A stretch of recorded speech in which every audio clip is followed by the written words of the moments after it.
Okay, welcome to Multiple Streams by Any Means podcast. Where we focus on showing our people different ways to get to the bag, and we also highlight the superstars that's getting to the bag themselves, man. So today we got, I'm your host Bam. Today we got my homegirl Keke. How you doing? Hi. So how you feeling Very today? happy to be here. Very happy to be here. Yeah, man. I know it was kind of rough with the parking and all that. So we figured it out though, man. You know what I'm saying? We out here in the Bluff area. So for starters though, so Keke, where you from? I am from Greenville, Mississippi. That's where I was born, but military background. So I've lived a few places. If someone were to ask me where I was from and they didn't get very intricate, I would just say Atlanta. Because this is kind of like where I grew my roots. What's some other place you stayed at?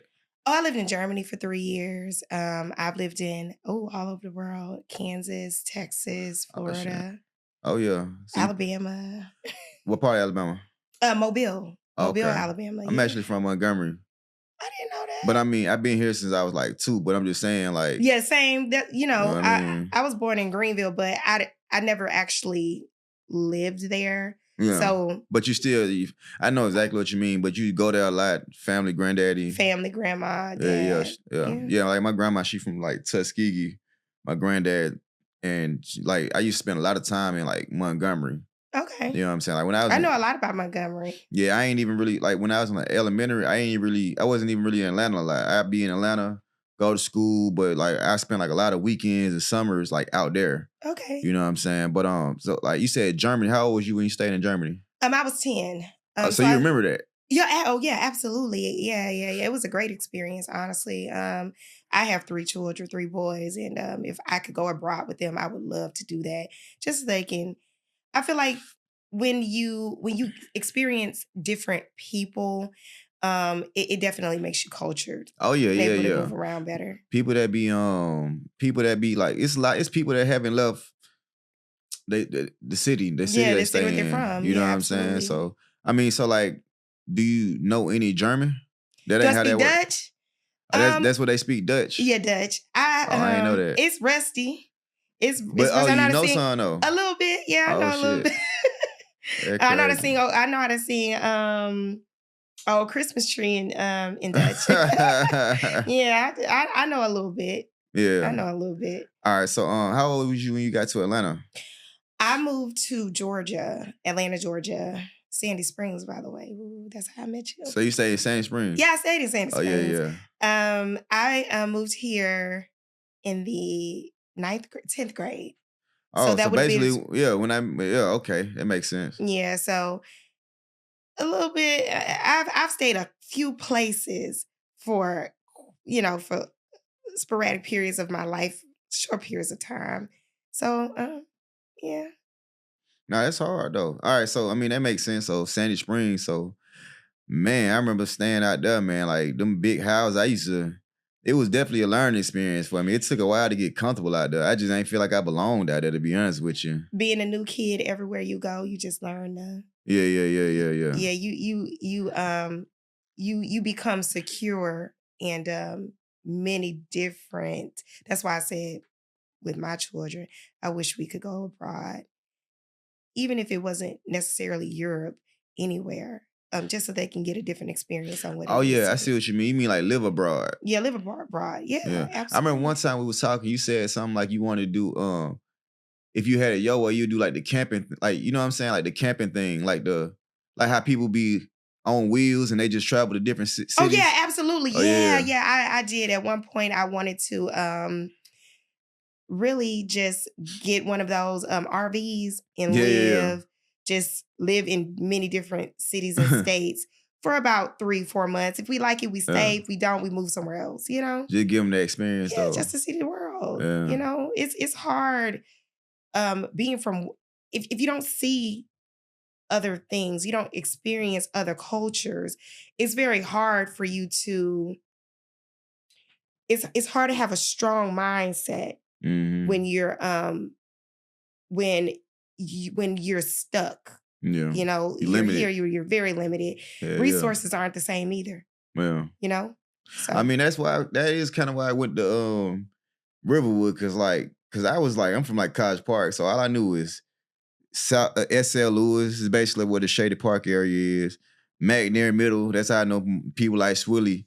And then like Riverwood was like, that shit was way different. I ain't never went to school with no white kids. And every time a white kid would come to our school, they get their ass beat so bad, they got to go back wherever the fuck they came from. And it was the opposite for me. So I went to Riverwood, and then in my senior year, my mom moved to unincorporated South Fulton, which at the time she had no idea. You know, like when you're not from good. Yes, it sounds good. Unincorporated Atlanta. Yeah, so we had Atlanta was our address. We were not. College Park was not our address. And so we moved out there, and I ended up going to Banneker High School.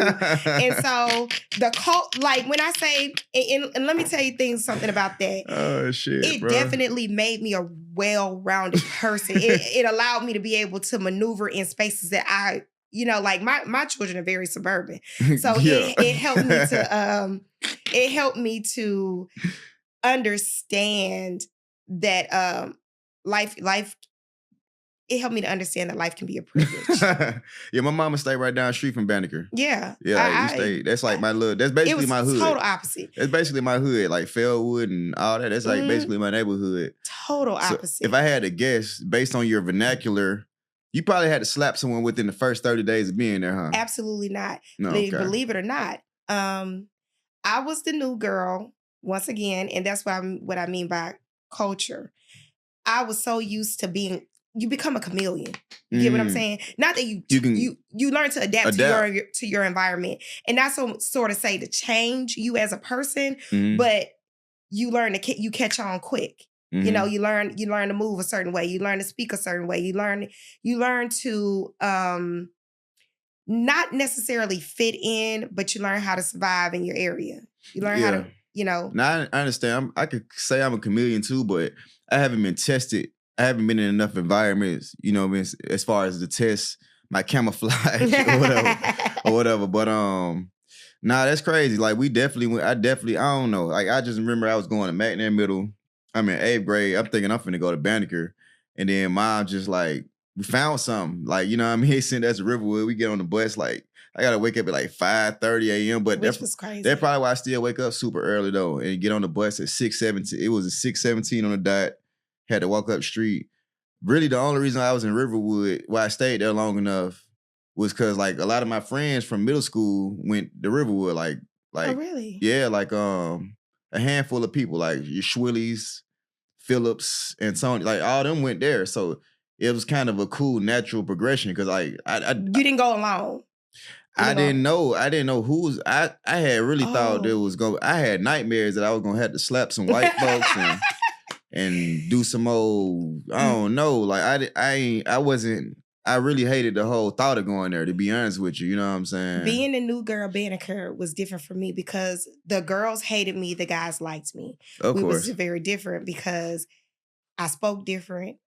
You got potential. Yeah. Yeah. I spoke different. I did things differently. I moved differently. Yeah. And so there was a natural attraction when it came to the guys, but the girls were like, oh hell no! Like pretty much. And I had a few. Don't get me wrong, because I definitely made some friends there who were like, "No, you cool," like they just hey no, whatever. But Banneker did something for me that Riverwood could never do for me. You know what I'm saying? What was that? It taught me how to hustle. Oh, okay. It taught me how to get some money. Yeah, okay.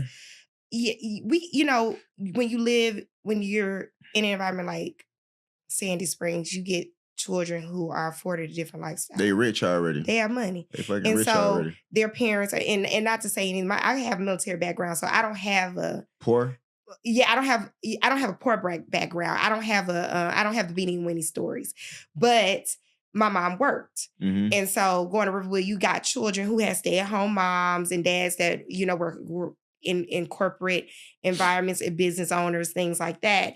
Mm-hmm. And then, and you met young guys in school when I was on the South Side, and it was getting to it. And they had no other choice, because how was they gonna eat and how were they gonna do the things that they needed to do? So it definitely it opened my eyes. Like I said, it opened up my eyes to being grateful for the life that God that God gave to me because everybody wasn't afforded the same opportunities, the same resources, the same things that I were. Like, you know? I remember, so I ain't really, so one thing I say I didn't do, which I ain't gonna say I regret it, I just didn't really figure out how to make it work, was I didn't really hang out there at Riverwood. I ain't really have no real, like, it would be like go to school and, all right, deuces, I'm going back to the South Side. That's what's crazy. And like, as far as like what you're saying, even with like hustling, I'm not the type to hustle around these white, like, not saying white kids, but hustling is, if you're not doing nothing 100% legit, it's considered illegal. Right. You know what I mean? You could be selling candy, they'll consider it illegal. You know what I'm trying to say? And then just more so the transportation, like I wasn't comfortable with the idea of having to come all the way home from being, you know what I'm saying? Once you have fun, you ready to go home. But I ain't got, you got to ride the train, another train, a bus. You know what I'm saying? But I remember one time I had a dude, you probably gonna remember him, but his name was Jordan. He played basketball. He was like a white boy, but he was mixed with Spanish. Nah. And you probably wouldn't remember him. But anyways, dude invited me to his house one time, and like them folks had maids, big ass houses, like real money. Like he didn't even stay out the train line. He stayed, like, let's just say Alpharetta train station was the last train station. He stayed past that. He somewhere. And man, that shit was like a real, like, I ain't even feel comfortable. I was like, man, I'm a werewolf around this motherfucker. Right, you just don't fit in. I mean, it was cool, you know what I mean? But I ain't really take advantage because like I say, I just fell into my comfort zone. I was just talking, like, even the people I didn't know, or the people I got to know was still like from Southwest Atlanta, like, you know what I'm saying, and all that type of stuff. So I never really got too and I just used to be uncomfortable, just to be honest with you. So I want to ask you, because I guess for me, when I say Banneker did things for me that Riverwood could not, do you feel like Riverwood did things for you that? Hell yeah, that shit catapulted me, because at the end of the day, like, I always just felt like a regular dude, you know what I'm saying? So just I kind of turned into Trey from Boys in the Hood. You feel what I'm saying? Like, you know what I mean? I got college bound. I ended up graduating from Riverwood early because, they had all them classes, them block schedules. So I used to always want to go to Banneker. I'm gonna just be 1,000 with you, because that's where all my friends was. Like, all my friends, like when I go home, like at Riverwood, I wasn't really like no popular dude. I wasn't playing sports. I wasn't really hanging out like that. But back at home, like, I'm that nigga. You know what I'm saying? And I can make some money out there. You feel what I'm saying? So it'd be always a rush to go back or whatever. I never went to no basketball game. All the basketball games I went to, Banneker, I know, I was a cheerleader. Creekside, exactly. Yeah, I cheered. Banneker, Creekside, Westlake, Tri-Cities. Like, that's what I was used to. Riverdales, you know what I'm saying? You know what's crazy about that though, Bam? Is that I strategically picked an area that I felt like would be a mix for my children. And, okay. Yeah, I did. And that's part of the reason why I'm South Fulton. But that's a great part of South Fulton. Yeah, it is. That's the real, like, if I had to do it all, if my parents had to do it all over and they had a little more money, that would have been really perfect. Like, either between there and like the Southwest Atlanta area, like the big houses, that would have been more ideal as far as, I mean, like all the other stuff cool too, like your Sandy Springs, your Dunwoody's, but that would have been like, that's like, to us, that was like heaven though. Camp Creek and all that shit is like, somebody from College Park, Flat Shows, Old National, Camp Creek is like considered heaven. You know what's crazy? You know what I mean? My kids, my boys, when they first started primary school, they were at Sarah Smith. What primary school mean for the people, for the slow kids in the back? Elementary school. Oh, okay. When they started primary school, they started in Buckhead. So I pretty much always lived in Buckhead. Yeah. So they started at Sarah Smith Elementary School. Yeah. And the crazy thing is, when we moved, we was like, we want to get some space, so we're gonna lease a home. And believe it or not, they have this heavily gentrified area right off of Flat Shows in Gresham. Oh yeah, the other Flat Shows, like real life Flat Shows in Gresham, like East Atlanta Flat Shows in Gresham Road, East Atlanta. Zone 6, real Zone 6, like literally right on Flat Shows Road, right like directly off of the Flat Shows exit. Yeah. And my kids were going to McNair. I was just in that McNair DLA. Yeah, and I learned that from them. So, because when we moved over there, I really thought that, because we were really, really close to, we right off the exit, but really close to Drew Charter School. So I thought we were zoned. Charles Drew. Charles Drew. Yeah. I thought that we were zoned for that area. And to be honest, where we were actually zoned at, they couldn't pick a school because there were it was Burgess Peterson, Charles Drew, and McNair. And some kind of way, they said McNair almost died. I was like, man, my kids cannot go. My kids cannot go. They don't even know what. And believe it or not, now that we are in South Fulton, and I'd be like, do y'all like it over here? They was like, we miss McNair DLA. And I'm like, y'all miss that school? I used to walk outside because we're in this confined area, this gentrified area, right? So inside of our little neighborhood, we were probably one of the only Black families in the neighborhood, truthfully. Oh yeah, gentrification is so real, and how much the homes are the value of the homes in that area shit crazy. Is crazy. Gresham Road, Flat Shows. That's crazy. And in our community, we were one of the only Black families. And so all the kids that lived in the neighborhood, majority of them went to private schools or Christian academies. And they had one interracial couple live right next door to us. Kid looked just like my kids. My kids are very fair skinned, but he was Black and white. Daddy was from the West Side. Your kids be happy as hell, man. But the daddy was from the West Side of Atlanta. I hope I don't say it wrong. I don't want to butcher this word, jujitsu. Mm-hmm. And the mom was white, like a real Becky. And it was so weird because our kids went to school with that boy, and his identity was so crazy because he didn't even identify with his Black side. It would be weird. Our kids, they would play at school together. They would even play outside, but I think it, not to get too tangent, but our kids could come to her house. I mean, she was my next door neighbor. She was literally the HOA president. And our kids could go over their house, but he was not really allowed at our home. Mm. And he went to McNair. But McNair gave them some tough skin, because they, they speak different. My kids don't even really listen to rap. They listen to Michael Jackson and Backstreet Boys. Seriously. It's crazy. When I was growing up, my parents ain't playing no rap. The only thing they played was Michael Jackson. Yeah, Michael Jackson. My kids know I used to listen to rap, but it had to be some sneaky shit. Now, I listen to, we play rap. We play it in the car. I listen to it. Their daddy from New Orleans, Louisiana. So they know it. But they hear it, but they are not interested in it.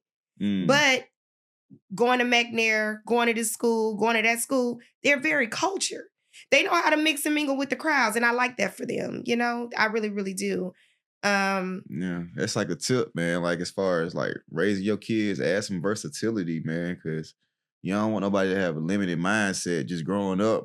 Yeah, absolutely. You know what I mean? You don't want them to, you gotta teach people early on to get out their comfort zone. Yeah. You know what I mean? Sometimes you gotta throw them in a pool, not with the sharks, but just so they can understand the different types of fishes out there. For sure. And I think they got a good balance between the two of us because their dad is from the jungle. I'll be like, Ben, you is from the zoo. And he from the ninth ward in New Orleans, Louisiana. I heard him talk the other day. Shit came out. I was like, okay, there you go. Yeah, he's very New Orleans, very the most culture he ever had is being with me. And he said all the time, he's like, I didn't see this growing. I didn't see none of this. I didn't know nothing about this. This wasn't, he's been exposed to different things, just us being in a relationship together, but they still got that side. They got that to teach them that and needed, and I like that, the balance is there.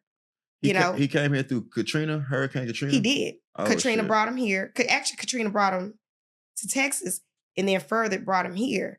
And he stayed here and he liked it or whatever. And, it's I like that they're well-rounded. because even with me and him, our relationship, it was so hard in teaching him different things about credit and life Don't they insurance know and about different. credit?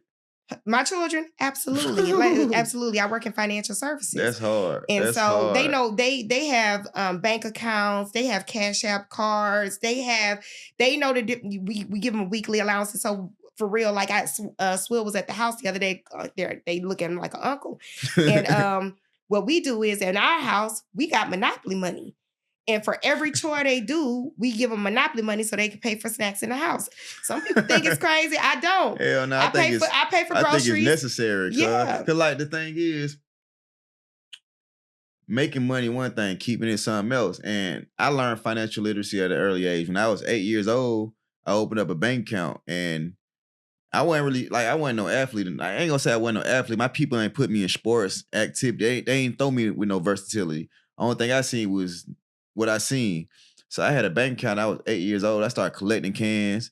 Oh, that's awesome. I was just doing it to stack money though. I ain't even know how to spend the money, because like it ain't like I can walk to the store and get a ride by myself. And then like when I was like in middle school, I found myself through hustling, because I didn't even know who I was until I started selling candy and stuff like that. I remember we had a Halloween coming up, matter of fact. And all the candy I didn't like, I just started selling it. And then motherfuckers started buying it. And then it was just like a light bulb clicked in. That's pretty much how I found myself or whatever. That's so I remember I was given a book called Richest Man in Babylon. And I read that book. I was in 6th grade, and then that kind of led me on to the path of personal development, because I was one of them kids, honestly, like I said, I ain't know myself, you know what I'm saying? Like when I got to school, kids weren't necessarily mean, but at the same time, if you in College Park and you ain't got that shit on, you gonna have to learn how to come back, because they gonna join your ass, you know what I'm saying? I ain't type to cry or nothing like that. Like if I ain't like you, we might have to take it outside or recess or whatever. But at the same time, I can't get mad at everybody. My shoes really is fucked up. You know what I'm saying? I really am ashy. You know what I'm saying? Like, you feel what I'm saying? Like you got a point. You know what I mean? But you got some big ass lips though. You know what I'm saying? Or you got some big ears or some shit like that. You got something though. Something ain't all the way right. Yeah. So, but like when I started, like selling, you know what I'm saying? I was just doing it because that was my thing. I didn't even know how to spend the money. You know what I mean? Like I used to, my mom just used to take me to the bank account, my bank every week. It used to be called Phoenix Credit Union back then. That was like IBM South, I don't know, somewhere in Morrow, Georgia. But I was just really doing that. You know what I mean? I remember one time, like I say, one of the dudes was trying to join me or whatever. And then he might have said something about, why you ain't spending the money? I said, I like stacking it. So then the teacher, so we joining. I showed the nigga a bank statement. I had about 1,300 in my bank because I wasn't spending it. You feel what I'm saying? So the teacher, after all that subsided, you know what I'm saying? We get joning. It was one of the homies. They weren't joning to be mean. That we was just really joning. She pulled me to the side. It was like, bro, I just paid my bills. I have $100 in my checking account. You have more money than me right now. You feel what I'm saying? So that really kept me going. You know what I'm trying to say? Like, so, and then just through all of that, I learned how to save money. You know what I mean? I learned like you can really stay down for a while and save some money. You know what I mean? Then it's like I say, I read like Richest Man in Babylon. I started reading other stuff. And like now those books is like the Bible if you want to become successful. I've been reading shit like that since I was 11 years old. Yeah, since you were in the 6th grade. You know what I mean? I wasn't reading no Lord of the Rings. Like I ain't saying I never opened up a Harry Potter book. But it didn't grab your interest. Your interest was making money. Your interest was being financially stable. And that shit was fiction. You know what I'm saying? I can't learn magic, bro. I can pretend I can flick this one 1,000,000 times. I can hop on a broomstick. But I'm not gonna do what the book said it's gonna do. I can't do nothing with this. You know what I'm saying? And like I say, I wasn't the best version of myself, and I knew that at a young age. But I was like, shit, this ain't the road. This ain't the end of the road for me. You know what I'm saying? Like.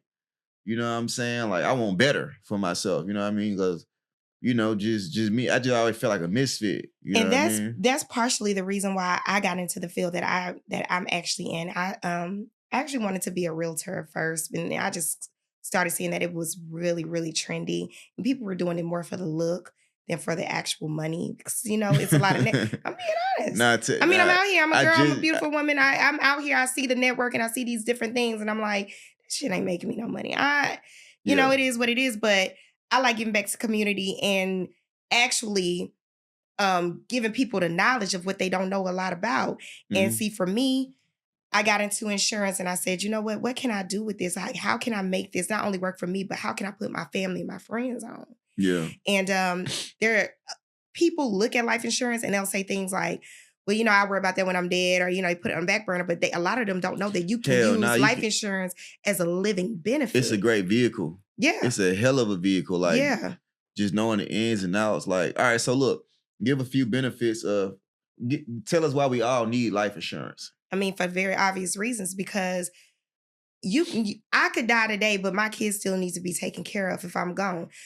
A family cannot sustain on one income in the society that we live in today. You know, just being honest, one household income would not be sufficient enough to take care of 3 children.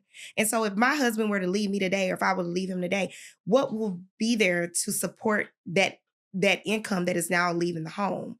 And a lot of people don't think that, you know, they don't think that intricately when it comes to life insurance. That's because they haven't been informed. So they don't know.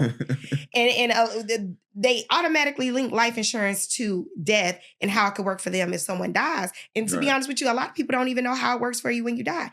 You can have cash value.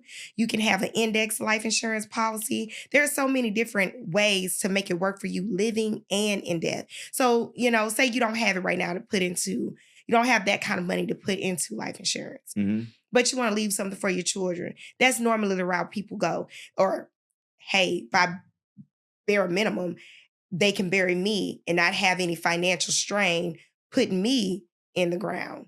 But financial services are very real when it comes to life insurance. A lot of corporate companies use life insurance to do what they do with their money. And, you know, and when we speak of legalities and non-legal things, but a lot of corporate companies place their money into life insurance policies so that they don't have to pay the taxes on it and different things like that. So that's really why I got in my field, so that I could educate, be honest with you, Black people. The people that need it. And I don't like saying Black people, but we're the ones who don't know. Yeah, we're the ones that don't know about it. I do stuff like, that's why I'm interviewing Black. All my guests been Black. I interview a white boy, or I interview a Caucasian or Asian. Or, I ain't racist, but at the same time, they got the sauce already. They good on they. And they've been doing it for years. I don't mind. I still don't mind. But what I'm saying is, I just be trying to help my community. Like, it be sad. Like, us being from Atlanta, we know a lot of rappers that was on, now they're not on, and it's like they be mad at their record label for not telling them to get a life insurance policy. But it's like, bro, that's crazy. You got to get in the game. It's 2024, and we have people still doing fish fries and cookouts to put people to lay their family members to rest. And it's, for lack of better words, and I don't want to say ignorance, but the reality is we're not knowledgeable on what we need to do in order to be able to push forward to the next level in life. I love speaking with other people, like-minded people, and finding out different ways to be able to provide a better life for my children. Even if I didn't have a hard life growing up, I still want to be able to give them better resources and better avenues than I knew of when I was growing up. I can't say that I wasn't taught about credit. My mama instilled that in me at a very young age, how important credit is. My mom suffers from a disease called lupus. And she always thought that, you know, time might not be on her side. And I needed to know these things in order to basically become the head of the family, you know? So she taught me about credit. She taught me about life insurance. And now, and it comes full circle now, because now that I'm in the field and I'm an entrepreneur, because I don't work for anyone. I have contracts. And now I can teach her things that she didn't know on how to further, invest and place her assets in ways that it could benefit her grandchildren and myself when her time is here, Mm-hmm. Nah, that's what's up. Yeah, my mama was very financial savvy as well. She was like, she went to Alabama State University. Ooh. I went to Albany State. So we both went to ASU. I went to Alabama A&M. Yeah, facts. So like she majored in accounting. She was always financially savvy. Like, we didn't really have a hard life. I just didn't have no clothes. You know what I'm saying? Cause she came from the project, so not having holes in your shoes was pretty good. Was cool. Yeah, like and like she come from Alabama. Like when they moved to my mama College Park, lady, when they moved to Mississippi. Okay, when they moved to College Park / unincorporated South Fulton, they didn't know that they was moving to the swag capital. You know what I'm saying? Okay, he said like, swag capital. You know what I mean? Which is Atlanta, and we just like a subsidiary of Atlanta. They didn't know what they were getting themselves into. You know what's crazy? When I first started school at Banneker, I used to wear like Vans. I wore Vans. Birkenstocks. I wore Ed Hardy. I wore Coach loafers. I wore Aeropostale, Hollister. Yeah. And they put me on real quick because I had the money too though. I had a little job, believe it or not. I worked in Shannon Mall. I worked at Shannon Mall. I worked at Unica and Shannon Mall. Okay. And my mom didn't want me to work, but she was like, you get you a little job, if you want to buy your little clothes or whatever. She'll put something on some of the stuff I liked, and back then Ed Hardy was the thing, Cool G, Yeah. But they got me together real quick when I was in there. What you wearing? That's cool, but where your clothes at? Like, I see my little friends and stuff, they pop up and they have whatever on, little baby fat bubble coats and all of that. And I go home and I'm like, oh my, I seen this girl. She had on this coat and it had like a little cat on the back. And she was like, show me the coat. We get in the mall, we see the coat. She's like, and I'm like, well, I got a little allowance or whatever. I'll put some towards it. And then I started realizing, okay, I'm going to get me a little job or whatever. And I went and got my little gig. And on the weekends, when I got a little percentage off, I'll say, hey, she's like, oh, you don't want to spend all your money on clothes. She'll give me, my gear, my little Christian Artiget. And, she put me, she did right by me. But she also made sure I put something up too. She ain't let me just do whatever. Nah, that's crazy. Like, but yeah, my mom was she been on that type of stuff too. You know what I'm saying? It's just like, I mean, the thing with clothes is like, nigga, we and then my birthday is in August. So it's like, right. We big Leos. I keep we big Leos. We was born with, we were born with this fire. And it's number one, we're very selfless people. Yeah. And a lot of people like to say we selfish, but we're not. We're very selfless. Yeah. Even when we're being selfish. It's not just for that. It's for everybody. It's for everybody. It's for the benefit of the team, because it doesn't make sense for me to be in position, but my team is off. Yeah. Because then my team need me. But it's you're a big part of the team. It's this big fire in us that's attracted to the gold, the diamonds, the furs, the anything luxury. Yeah. I feel like God wanted that for us. I don't know why. I just feel like that's just what he wanted for us. Nah, facts. And like, so what I was gonna say is, and then I got other family members that's Leos too. Like my two favorite cousins, they Leos. And sometimes my dudes used to have to pitch in and help them out. She a Leo too. Mm-hmm. So she a Leo. I'm my brother Leo. My dad was a Leo. Wow. I'm a Leo. So it's just like when school time came, it wasn't a lot of money on it. It wasn't a lot of like she'd give me a couple dollars here and there because it was my birthday. But it's like, if you want some good drip, you know what I mean? You go out to pay for that shit. You have to go out there. Yeah, you got to pay for it yourself. But I'm gonna shout out to you though, man. I remember you one of the first people I seen from like high school rolling up in Benzes and doing a high rise shit. You know what I'm saying? So it was a couple other people too, man. Shout out my boy Gooch. You know what I'm saying? Me and Gooch were damn near neighbors. For real? I think at the time I stayed in Atlantic Station, he stayed. Oh yeah. In the W. Yeah. Fact. Exactly though. We were neighbors at the same time. Like this all right. So I graduated high school kind of early. I went to McLaren, so I was in 11th grade. I go to McLaren High School. That shit a piece of cake compared to like Riverwood. And then like, I was like hanging out. I started bumping into people that was going to like Morehouse, like people that we went to school with that was going like, I just end up anywhere, you know what I'm saying? Started bumping into people. And that what really made me want to go to a HBCU, because I really was gonna take time off of school, but like I had a little momentum, you know what I'm saying? Like you like, damn, don't stop now. All your friends getting locked up and dropping out, and you got this going on. And then school became easy because I went from Riverwood, where it was a challenge, to McLaren, and even Albany State. The shit was easy to me. So I get out of school, and it took a minute to get back on my feet because like I was just hustling in school. I was never the type to get no job, and I thought I was doing good. Man, I'm at Hooters and Gucci Leo too. I'm at Hooters. I see a motherfucking. I didn't even know that. Yeah, that nigga Leo too. I'm at Hooters downtown. I'm probably like 21, 22 years old. Cause I graduated college early too. I was like 20. And it's a Maserati parked in the front. So I see Gooch, we chopping it up.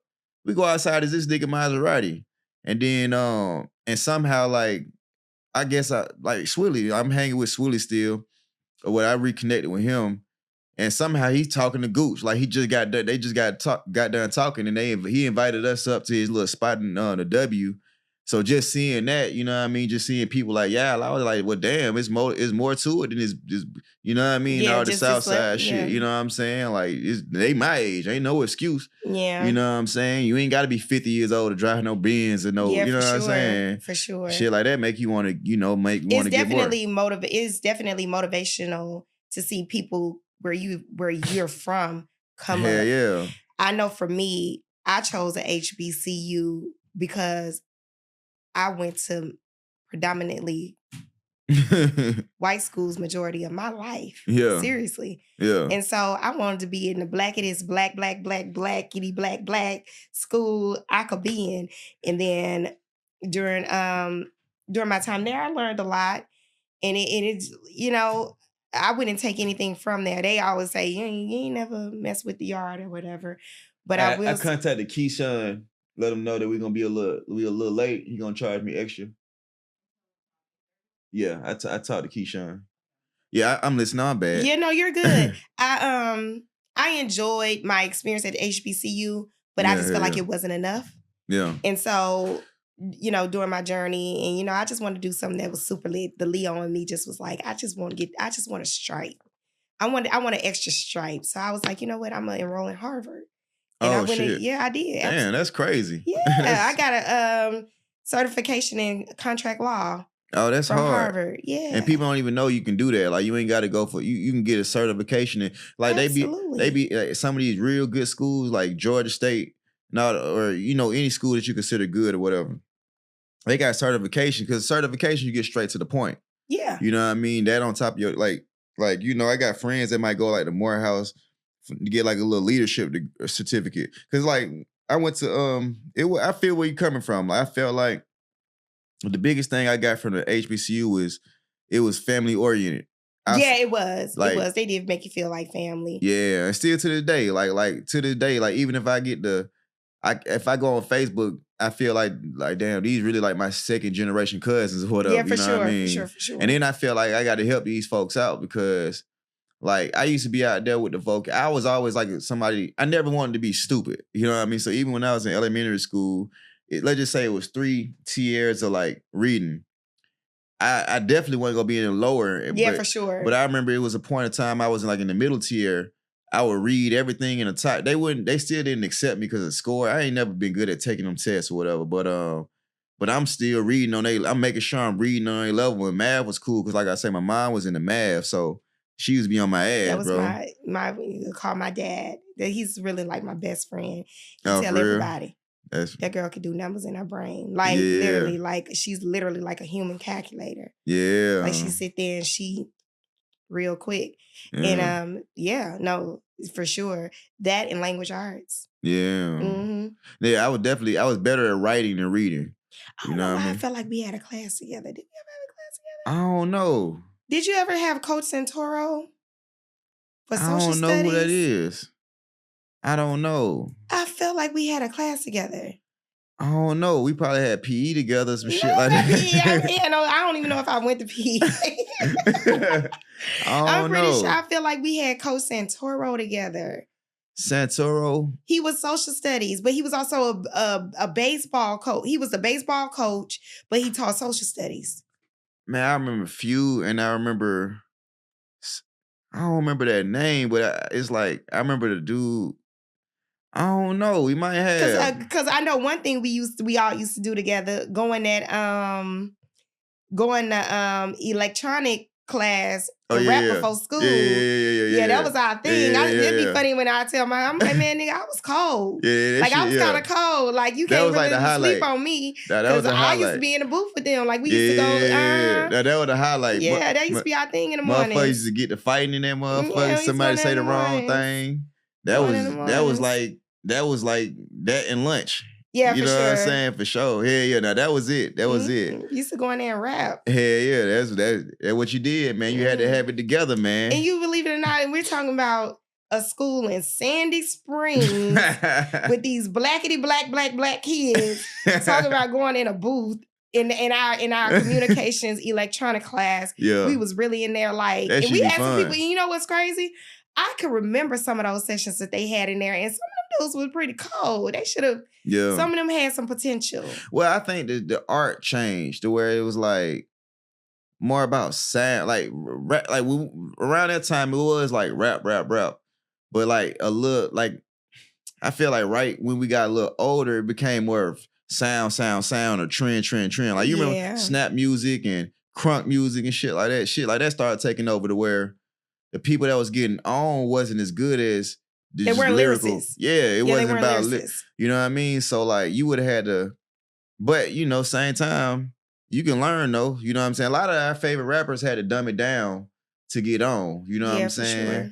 And it's just like somebody got it be about them hooks. Like spitting is one thing, but you got like how somebody like T.I. come through and he got anthems and you can remember the whole chorus. Even if you don't remember the song, you remember the chorus. Or like even like Jeezy, like you remember the chorus. You know what I'm saying? That's how 50 Cent got on. He wasn't the best rapper, but 50 Cent was kind of cold. Yeah, but he was cold because, well, you know, his reputation got him through the door. And you know, I got a song. I rolled up here listening to a 50 song. I just watched the whole 50 Cent interview.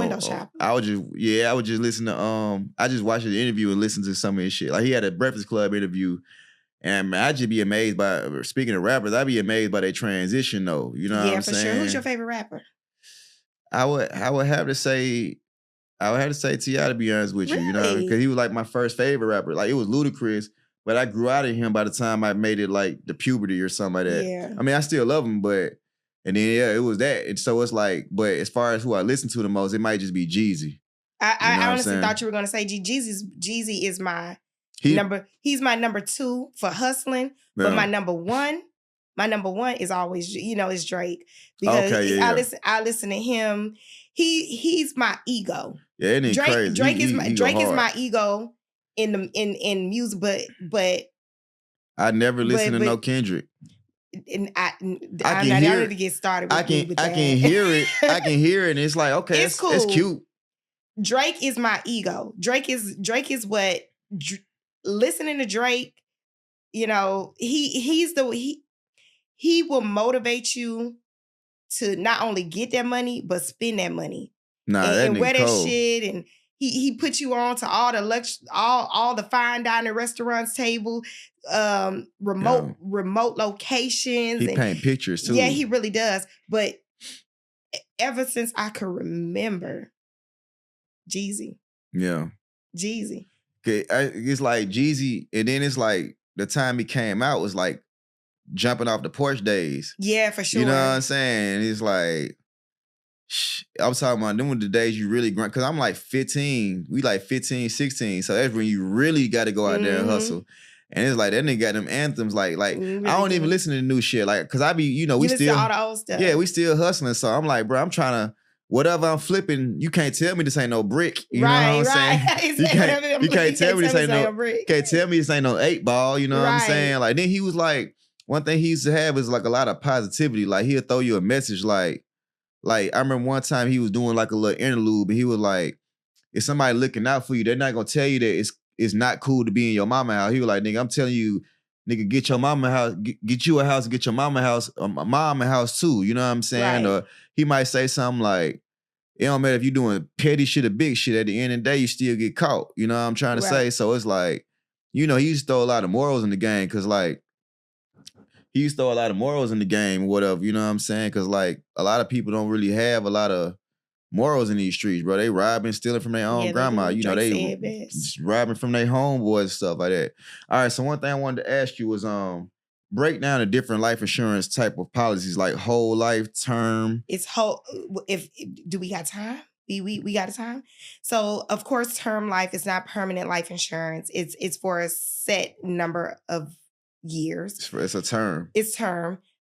Is it the best life insurance to have? No, it is not. But some people are late in the game, and so you'll get a term policy, and they have some return of premiums on those, meaning you get your money, the premiums you've paid, you'll get that back, and you could invest it more. What I always ask people to do if they can pass a medical exam is to get a term policy of a bare minimum of $125,000, where they can convert $25,000 over into whole life, because obviously whole life is your bread and butter, Mm-hmm. you know, and it gains cash value over years. For children, I always say go with 10 pays, 20 pays, 15 pays, because hey, when these children turn 18 or 21, those policies are paid off. And they can take the cash value and maybe go and get them a car, or take it with them if they're not going to go to college. They can go to a trade school. If they go to school, it's down payment on an apartment and extra money, extra funds to have while you're in school. It's definitely a return on your investment quickly. Mm-hmm. You see the money back faster. Universal index policies, that's where the money is at. And that's very intricate. It's a lot more to explain when it comes to universal index policies. I would definitely couldn't cover it all in a segment. But basically, you put an amount in, and you see that amount grow interest faster.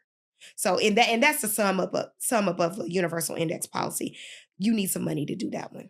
Mm-hmm. When you say you need some money, you need how much money? Like, throw me a number. You can start with $3,000. You're gonna put $3,000 into a universal index policy. Mm-hmm. You see a return on that much faster. What you feel about that Gerber life insurance policy? Let me tell you. I mean, it's trash, but it's trash but good.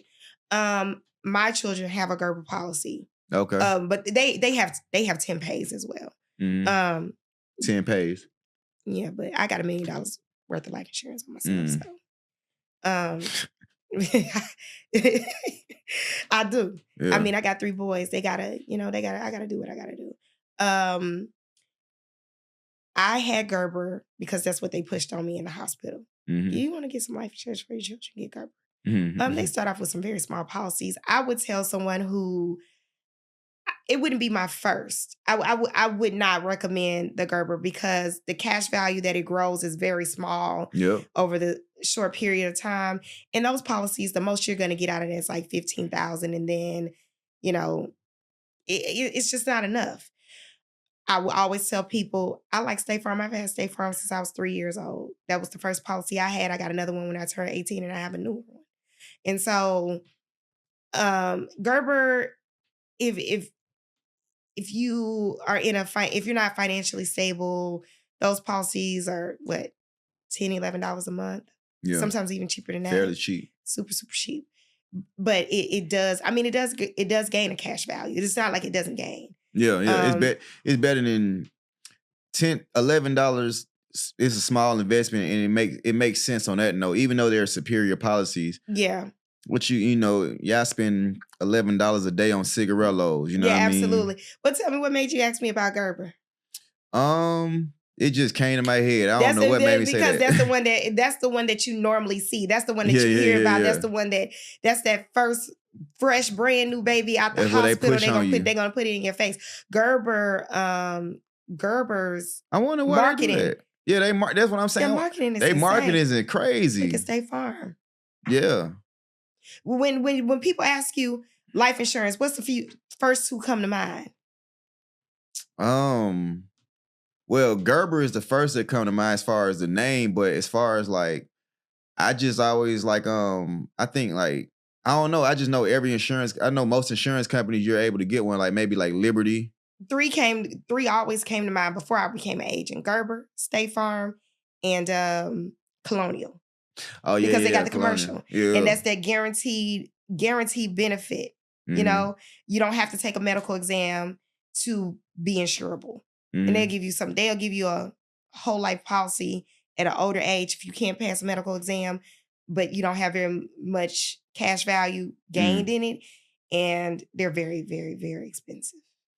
Okay, explain to people the liquidity, what you can eat. All right, so one thing I love about life insurance policies is they're liquid, meaning you can once you get to a certain point, you're able to pull from it and do what you Absolutely. gotta That's the do. cash value. Yeah. You can start pulling cash value out of your life insurance policies after 2 years. Mm-hmm. And for instance, like I was speaking about the 10 pays and all of that, my children, once they become 18 or 21, I don't even have to pay their life insurance anymore. It's paid for their It's whole already life. paid for. And so if they decide they want Genius. Yeah, absolutely. If they decide they want more, they can go and get more. But I've already covered the bare minimum in their life for them. And they've gained a cash value in it that belongs to them. Yeah. So that's why I did that. That was actually my beginning. That was the beginning of like me wanting to know more about life insurance. And it grabbed my interest. It gained my interest because I didn't know about that. Like I knew I needed life insurance because my mom always told me, you need this. It's not even negotiable. Yeah. But I didn't know how intricate life insurance really, really got in the field of the financial services of life insurance. How long you been I've been a life insurance agent since 2014. 10 years. 10 years, yeah. Believe it or not, 10 years. That's what's going on 11, really. 10 years. I started with property and casualty, just selling the auto, home, and renters. Okay. Yeah, I started. If somebody want to get in contact with you and obtain a policy or whatever, like what's the best way they can contact you? By phone or by email, you can always reach me at 678-216-7530. That is my business line. Or you can reach me at Keyonna.Myers, VAFAMH, at statefarm.com. VAF. I'm trying to figure out what the fuck that spell. VAF8MH. Okay, I got you. Mm-hmm. State Farm. Statefarm.com. That what's up. Nah, that's hard, man. That's what's up, man. So it's good to find. It's like one thing about working, being in the field that you love. Like you motivated to wake up in the morning. Like a lot of our people, man, they hate their jobs. They hate what they do, and it's a hustle. Yeah, you get what I'm saying, and that's what I mean by like that driving me. I could work. I can go get another job, but like it's something about that hustle, that chase, that number, and then I get to connect with people. And so that's what I really like to do.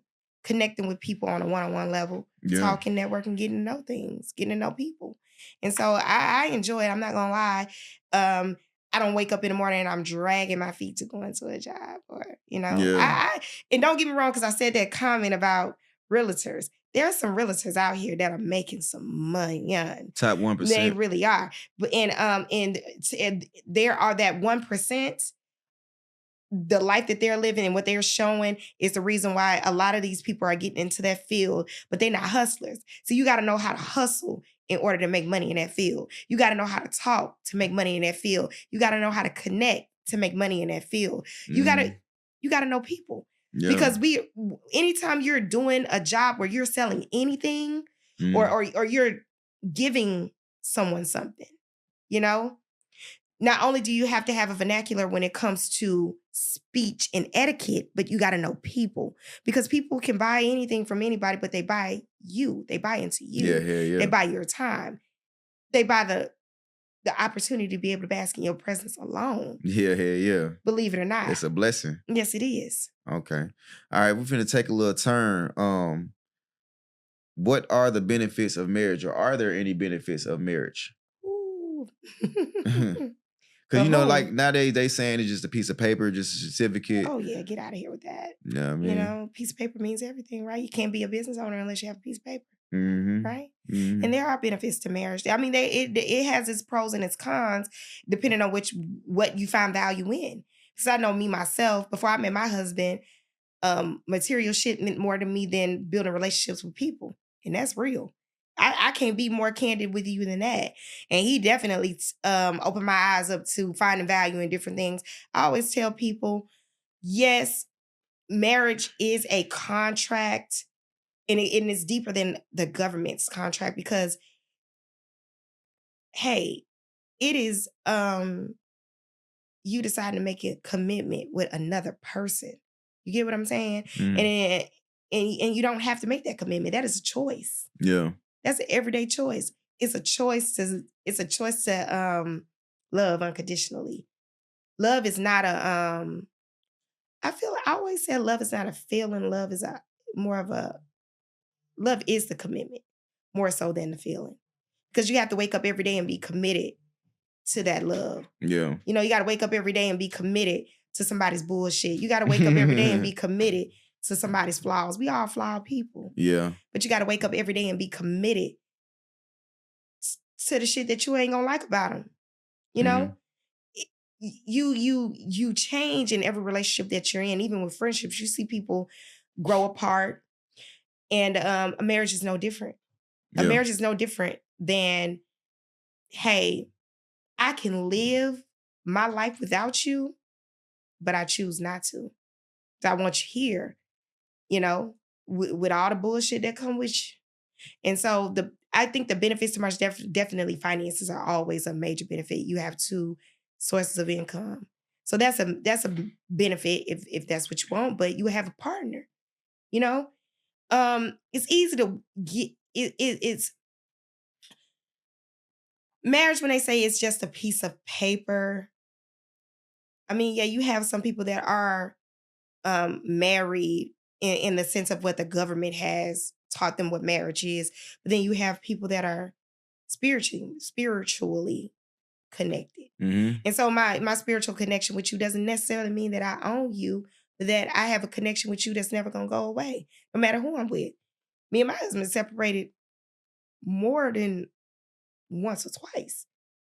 But some kind of way, we've always had that spiritual connection that always brought us back to one another. And that ain't something that you can buy or put on a piece of paper. You get what I'm saying?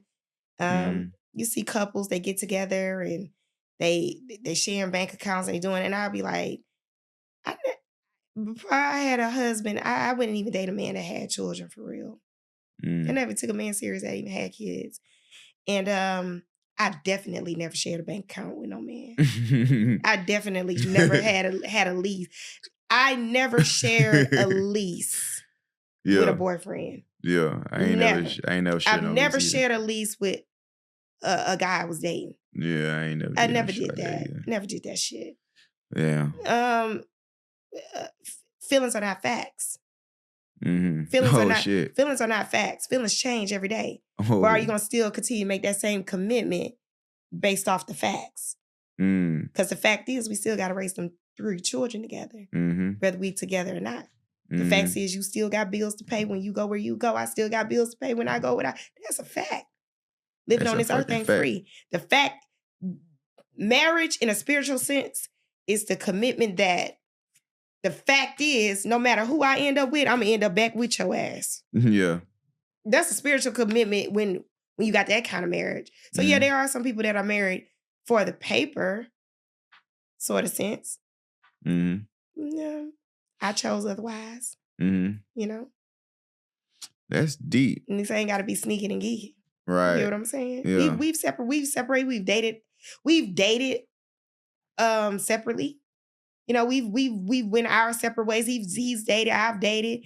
And time still brought, even through the separations, and other people got hurt in the midst of that shit. Tell you the truth. But feelings aren't facts. Yeah. What I feel today may not be what I feel tomorrow. How I felt about a situation earlier today, once I had a chance to go sit down, I might not feel the same way about it a couple of hours later. And we live in a time where things move so fast. Everything's so fast. Social media is so fast. Everything's always, quick. Microwave. Very quick. And so people don't even really take the time to really genuinely build a spiritual connection with nobody anymore. I wonder what that would even be like. I can go back to different relationships that I was in where I thought I may have been in love, but I know now that it was never real because time never even brought me back that way. Right. Time never brought me back to that situation. God sent me here on an assignment, And apparently the assignment that I had with that person didn't align.